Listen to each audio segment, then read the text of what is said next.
دنیا میں ایسے نظام ہے جہاں پہ اس چیز کی پرمیشن موجود ہے. لیکن اگر آپ ایک ریگولر شخص سے پوچھیں کہ یار آپ کے اوپر ایک ٹیکس امپوز کیا گیا, اگر آپ اسے کنٹیسٹ کرنا یا پے کر دیں یا کنٹیسٹ کر لیں, کنٹیسٹ کریں گے تو عدالتیں فیصلہ کریں گی, لیکن جب تک یہ چیز پوری نہیں ہوتی, یا پے نہیں کرتے, یا عدالتوں کے تھرو فیصلہ ہو کے ایک حتمی چیز نہیں ہوتی, کوئی آپ کے بینک اکاؤنٹ سے پیسے ودرا نہیں کرے گا. کیا ایف بی آر کے پاس یہ پاور ہونی چاہیے, نہیں ہونی چاہیے؟ اپوزیشن اور بہت سارے لوگ اس بات کے اوپر سراپا احتجاج ہے. اس کے پروز کے اندر بھی آرگومنٹس ہیں, اس کے اگینسٹ بھی آرگومنٹس ہیں. ٹھیک ہے.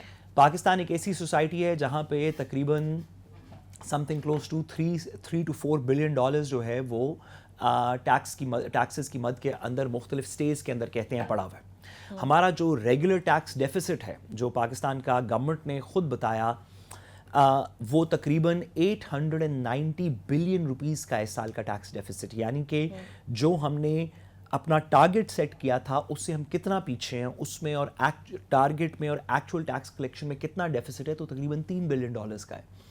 ہمیں ٹیکسز کلیکٹ کرنے چاہیے, کوئی طریقہ بھی اس کا بہتر ہونا چاہیے, لیکن میری ناقص سی رائے میں اس میں ایک سسٹم کا ہولسٹک اوور ویو بہتر ہے. اگر آپ ٹیکس آرڈیننس میں کو امینڈ کر کے لوگوں کے اکاؤنٹ سے ڈائریکٹلی پیسے لینے کی پاور لے لیں گے تو کچھ کلیکشنز تو بہتر ہو جائیں گی, لیکن لیٹیگیشنز بھی ختم نہیں ہوں گی, اور یہ ہولسٹک ریفارم نہیں ہے ہمارے ٹیکس سسٹم کا جو کرنا ضروری ہے. چلیں ٹھیک ہے. اچھا آمنہ, جو انکم ٹیکس ترمیمی بل ہے اس پہ پاکستان تحریک انصاف سراپا احتجاج ہے. ان کے احتجاج کے باوجود جو ہے وہ اس بل سے متعلق جو ابھی بھی میں نے خبر بھی شیئر کی ہے, سو مجھے یہ بتائیں, آپ مجھے وجہ بتا سکتی ہیں کہ پاکستان تحریک انصاف کو اس بل پہ کیا اعتراض ہے؟ I don't think I am in a position to talk about that because I think somebody from PTI could be نہیں وہ بات ٹھیک ہے, وہ بات ٹھیک ہے, لیکن آپ اس بل کو تو ڈیفینڈ کریں نا کہ حکومت کس طرح سے صحیح ہے اور پاکستان تحریک انصاف جو ہے وہ اس بل کو آپ سے سوال یہ ہے کہ سوری میڈم, آپ سے سوال یہ ہے آپ کی اجازت سے کہ social media, digital media, politics کی سپیس میں تو ہر قسم کی بات ہو رہی ہوتی ہے, اچھی بات بھی ہو رہی ہوتی ہے, بری بات بھی ہو رہی ہوتی ہے, لیکن کیا گورنمنٹ کو پی ٹی آئی نے اپنے کچھ مخصوص تحفظات کمیونیکیٹ کیے ہیں؟ کیا آپ تک 1, 2, 4, 5 کے مد میں کو بتایا گیا ہے کہ جی ہمارے یہ 3 مسائل ہیں؟ کیا گورنمنٹ کو کمیونیکیٹ ہوا ہے؟